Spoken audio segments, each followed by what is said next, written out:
किसका पुण्य बड़ा। 7वीं कहानी बेताल 25। मिथिलावती नाम की एक नगरी थी। उसमें गुंडिप नाम का राजा राज करता था। उसकी सेवा करने के लिए दूर देश से एक राजकुमार आया। वह बराबर कोशिश करता रहा, लेकिन राजा से उनकी भेंट न हुई। जो कुछ वह अपने साथ लाया था वह सब बराबर हो गया। एक दिन राजा शिकार खेलने चला। राजकुमार भी साथ हो लिया। चलते चलते राजा एक वन में पहुंचा।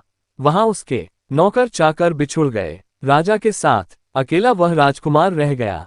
उसने राजा को रोका। राजा ने उसकी ओर देखा तो पूछा, तू इतना कमजोर क्यों हो रहा है। उसने कहा, इसमें मेरे कर्म का दोष है। मैं जिस राजा के पास रहता हूँ वह हजारों को पालता है, पर उसकी निगाह मेरी ओर नहीं जाती।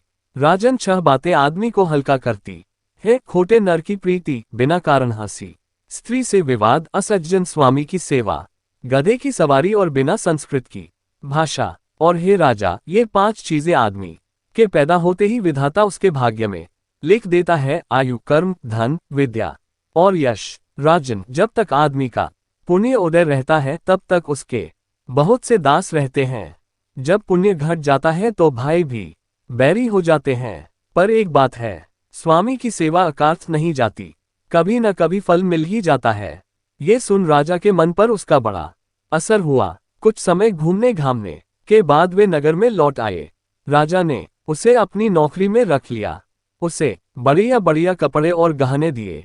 एक दिन राजकुमार किसी काम से कहीं गया। रास्ते में उसे देवी का मंदिर मिला। उसने अंदर जाकर देवी की पूजा की। जब वह बाहर निकला तो देखता क्या है, उसके पीछे एक सुंदर स्त्री चली आ रही है। राजकुमार उसे देखते ही उसकी ओर आकर्षित हो गया। स्त्री ने कहा, पहले तुम कुंड में स्नान कर आओ, फिर जो कहोगे सो करूंगी। इतना सुनकर राजकुमार कपड़े उतारकर जैसे ही कुंड में घुसा और गोता लगाया कि अपने नगर में पहुंच गया। उसने जाकर राजा को सारा हाल कह सुनाया। राजा ने कहा, यह अचरज मुझे भी दिखाओ। दोनों घोड़ों पर सवार होकर देवी के मंदिर पर आए। अंदर जाकर दर्शन किए और जैसे ही बाहर निकले कि वह स्त्री प्रकट हो गई। राजा को देखते ही बोली, महाराज, मैं आपके रूप पर मुग्ध हूँ। आप जो कहेंगे वही करूंगी। राजा ने कहा, ऐसी बात है तो तू मेरे इस सेवक से विवाह कर ले। स्त्री बोली, यह नहीं होने का, मैं तो तुम्हें चाहती हूँ। राजा ने कहा, सज्जन लोग जो कहते हैं उसे निभाते हैं, तुम अपने वचन का पालन करो। इसके बाद राजा ने उसका विवाह अपने सेवक से करा दिया।